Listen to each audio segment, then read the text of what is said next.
আসসালামু আলাইকুম। মিমের গানের প্রতি দর্শকদের যে ভালোবাসা, সেই ভালোবাসা আসলে কমার নয়। আপনারা সবাই জানেন মিম খুবই অল্প সময়ে তার মিষ্টি কণ্ঠে গান শুনিয়ে হাজারো দর্শকের ভালোবাসা পেয়েছিল। বলছেন ভাইয়া, তাহলে কি দর্শক বন্ধুরা আমাকে আগের মতো ভালোবাসে না, এর নাম আমার গান পছন্দ করে না? মিম আমি সেরকম বুঝাতে চাই নাই, বলেন তো ওস্তাদ। না না, সাগর বোঝাচ্ছে যে দর্শক এখনো তোমাকে আগের মতোই ভালোবাসে। হ্যাঁ, আমি মানে কথায় পেয়েছিল বা পেয়েছে এরকম বুঝাইছি আর কি। এখনো তোমাকে দর্শক অনেক ভালোবাসে, তোমার গান অনেক পছন্দ করে। তো দর্শক ভাইদের জন্য তো আমি আজকে নতুন গান শিখে আসছি ভাইয়া।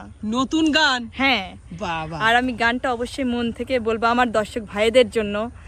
আপনারা কিন্তু কমেন্ট করে জানাবেন। কি কমেন্ট করে জানাবে? যে আমার গানটা কেমন লাগছে।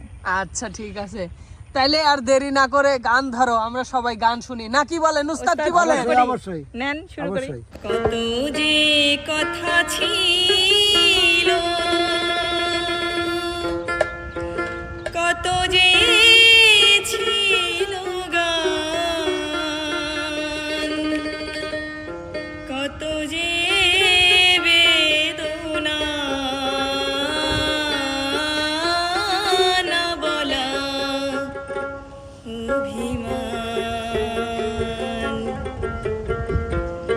কত যে কথা ছিল।